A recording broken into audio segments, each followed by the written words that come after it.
Welcome back to Sledgehammer Horror, guys. I am Ken Sledge, and let's talk horror. Now, today I am joined by the amazing team of Sam and Brendan from Our Life in Horror. How you doing today, guys? We're doing good. How Really are good, you? thank you. I'm doing a lot better now. Before we talk about the reason that you guys are here, I would like for the people that don't know you to get to know you a little bit.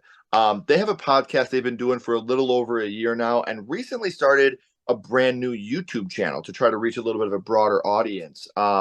They worked with a good friends of the channel, that horror couple, and we knew at that moment that we had to bring them here and connect them to this family as well. So, can you guys tell us a little bit about the podcast, the YouTube channel, and what you guys do? Sure. Yeah, we we started it over a year ago. It was Brendan's idea. He was wanting me to do it for a while, and I was too nervous. But I bit the bullet, and here we are, and we love it. And we're doing the YouTube now, which is a total learning curve, but we're trying to get into maybe some trailer reviews and movie reviews and physical media updates on Brendan's behalf. Lots of physical stuff has been posted so far. Yeah, Mhm. and then on the podcast, we basically review movies for the most part, sometimes do some interviews. Mhm. Yeah. And I'm also a huge fan of physical media. When Netflix decides to pull something, they can't walk into my house and take it off my shelf. So, big fan of physical media. I'm also a big behind the scenes person. So, Brenda, you had to kind of twist her arm into joining the podcast with you. What was the final, like the straw that broke the camel's back that finally got you to be like, you know what, I got her, she's in. Oh dear, let me see. We've been together for almost 5 years, and we talked about it. And I actually started. I when I started working with Sam, she said that she started listening to podcasts, and I'm like, "What's a podcast? Tell me about this thing." And so I'm like, I wonder if there's any horror movie like review podcasts. And sure enough, I found some, and then I listen to them regularly still for the last 4 years. I've been up to date almost every week. And I was like, you know what? That sounds like a lot of fun. I think we should do something like that. Like I would love to do that. Just at any kind of capacity. I've always wanted to do something in the horror genre creatively, whether it's um, trying to make my own stuff or if it's just doing stuff like this. It's really fun to me. Um, yeah, what was the nail in the coffin that got you to be in this? I can't remember, to be honest. I'm not even sure. I think once I get an idea in my head and I decide it's happening, it's happening. Okay. I will like within a week have everything ready to go and we're doing it. But I don't know what turned my head. Yeah. What switched my mind. I'm actually not too sure. Yeah, Well, we it's s one of those things that it's always amazing when you're with somebody that you really genuinely care about and you can do this as a team. Like that's to me like one of the most fun parts about doing Sledgehammer Horror is getting to work with my wife. Ash and I have been together 18 years. We got together in high school, and being able to work with her every day on doing this is simply amazing. And when I get to see other couples that are so happy and doing this type of thing together, it's really great because it really does strengthen your relationship, because when you have that business side of things, you're learning how to work with each other on the business side when you already know how to work with each other on the personal side. So watching you grow with that is just, it's truly cool, and I'm really really happy for you guys. And horror is a family. And yes, we're demented, we're weird, but it's the best family you can be a part of. And when you're in the horror community, it really is like an ELE. Everybody loves everybody, and we try really hard to support each other and build each other up. So I'm super stoked to be able to learn how it started for you guys. So what a segue that is, because that's why we're here, guys. So we know about the podcast and we know about the YouTube channel, which you guys don't have to go far to find, because not only do I have their podcast and YouTube links down in the description, I have their social media links as well. So you can become a part of that family, and you can really get your life in horror into our life in horror, and you guys become one. So make sure you click in those links. Make sure you're following and subscribing on whatever podcast platforms you listen to. But before that, horror had to start for you guys somewhere. So now I would like to go back to the past and talk about what it was that got you started in the horror genre, your first horror movie. And I'll start with you first this time, Sam. Your first horror movie was. I'm going with The Grudge. I know growing up, I saw like a couple on TV that I maybe didn't sit down and watch the whole thing, like Scream and a couple others, but The Grudge was the first movie I intentionally sat down with my girlfriend and watched. That's that's awesome. Hell of a start. Hell of a start. Um, so what about you, Brendan? What was your first horror movie? Mine's definitely more cliche for sure. I watched this probably a little too young, but I find it's almost that perfect gateway horror movie. And I remember watching this at I'm gonna say this is gonna sound bad, but one of my mom's ex-boyfriends at their at his mom and dad's house, so it would have been different. But we watched Jaws. And wow, it was way too young to watch it. I remember watching it and being freaked out at definitely particular parts, but then it got me into shark movies after that, and I just fell in love. So it went from Jaws to all the other Jaws movies, and then to Deep Blue Sea was also out when I was growing up, and I loved that movie. Yeah. And Jaws is one of those movies that people say like, yeah, it's cliche, but it's cliche for a reason. A reason a lot of people watched Jaws, Halloween, Nightmare on Elm Street as their first horror movies is because those movies are so fantastic, and that's what people wanted to show other people for the first time. Like, whoa, I just checked this movie out, bro. You got to watch this. And so it's amazing to see people still give Jaws the love and admiration that it deserves today. So talking about Jaws, I want to stay with you this time, Brendan. First, we know that you were very, very young watching it with your mom's ex significant other at the time, but do you remember which scene it was that affected you the most? It had to be the head. When they're searching that boat that had been underwater and they're scuba diving and the water's dark and it's a little murky, and then all of a sudden they're looking through the cracks and then boom, the head just pops right out at everybody. It scared the living crap out of me. Do you know the backstory behind the head scene? I probably do, but for the life of me right now, I don't remember. That was not in the original cut of the film. They went and they did test screenings of the movie, and Spielberg was like, we need something else here. Like, there's something else we need. And they literally went and recut the film and shot that whole scene in his swimming pool in his backyard Oh, because he just wow. felt like the movie needed something a little more. And it's one of the most memorable scenes in the whole movie. And that is why, my friends, Steven Spielberg is Steven fucking Spielberg, because he has an eye for these things. And at the test screenings, he just felt like it needed one big scare to really get people. And you're right. You have that moment of you're that big shark tooth and then the jump back. Like it's a perfect horror moment, like a perfect horror moment. So going from seeing heads in boats to tongues ripped out of mouths. I want to bounce back over to you real quick, Sam. We're talking about The Grudge, which really came when we had the Ring remake that was super successful here in the United States, and then as always, we were like, hey, why don't we take this dead horse and continue to beat it because there's no reason not to. Let's get every single Japanese horror film we can over here. Second to The Ring to me is The Grudge. This is a movie that still holds up and is still very scary, great cast. But which scene was it that affected you the most? There's definitely a couple. The shower scene where the hand is coming out of the head, and then where she lifts the covers in bed and you see the eyes come up. I had to sleep with the light on for weeks. I actually swore off horror after I watched one more horror movie and swore off horror for like a solid year. Awesome. And it's funny how this movie, What Lies Beneath has the bathtub scene.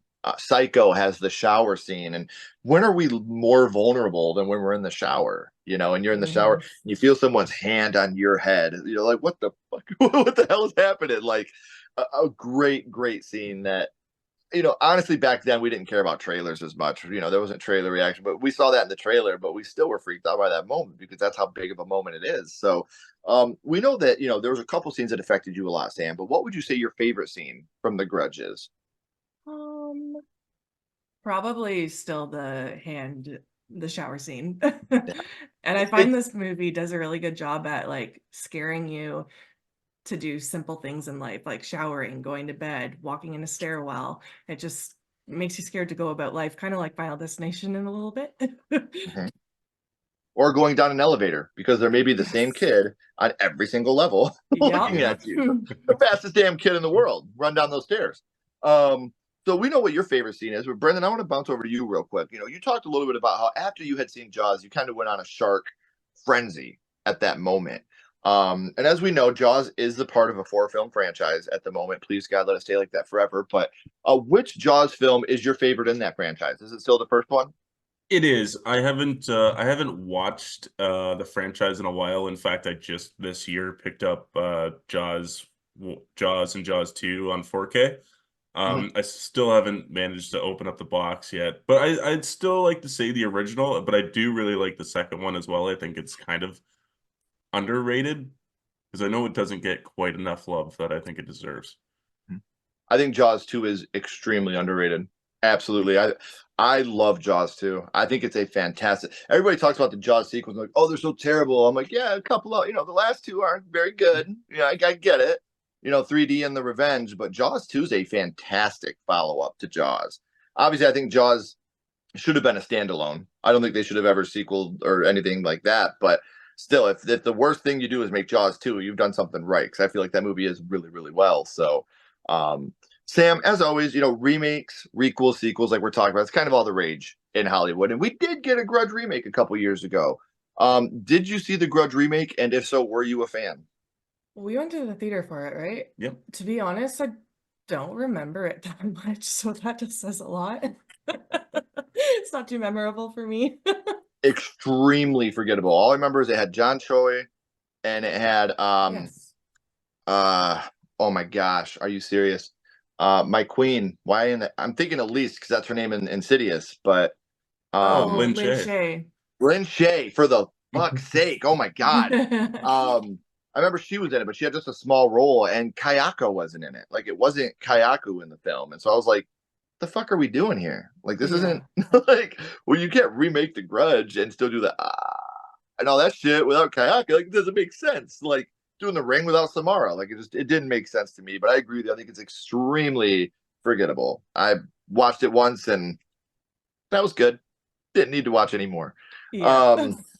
So obviously in the first Grudge, big cast, actually. Big cast in that movie. And as horror fans, we love the kills.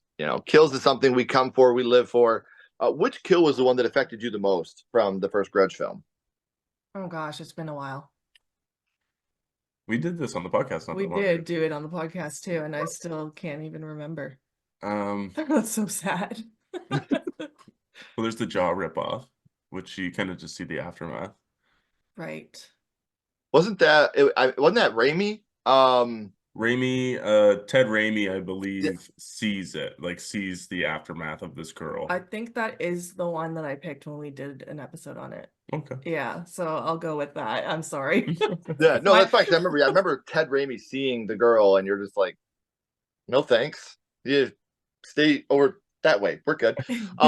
So what about you, Brendan? What kill from Jaws would you say was the one that stuck with you the most? Whoa. I'd say I was gonna go with the opening, but I think the little boy at the beach. I think that's a insanely well done scene, tension building scene, because you're just watching I believe it's Rob Schneider, right? Not Rob Schneider. Roy Schneider.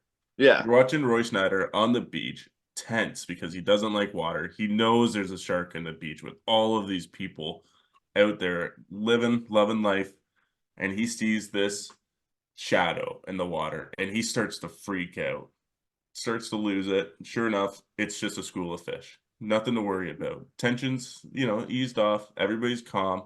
And then you just hear shark. There's a little boy turning around, just blood in the water. You don't even see anything. You just see the mass of the shark flip this kid in his little raft.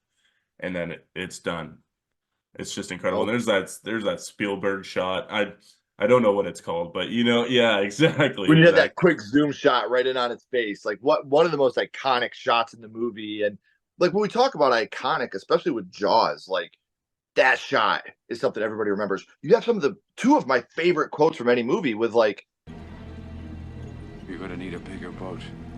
One of the best improvised lines of all time. And the very end of the movie, "Smile, you son of a..."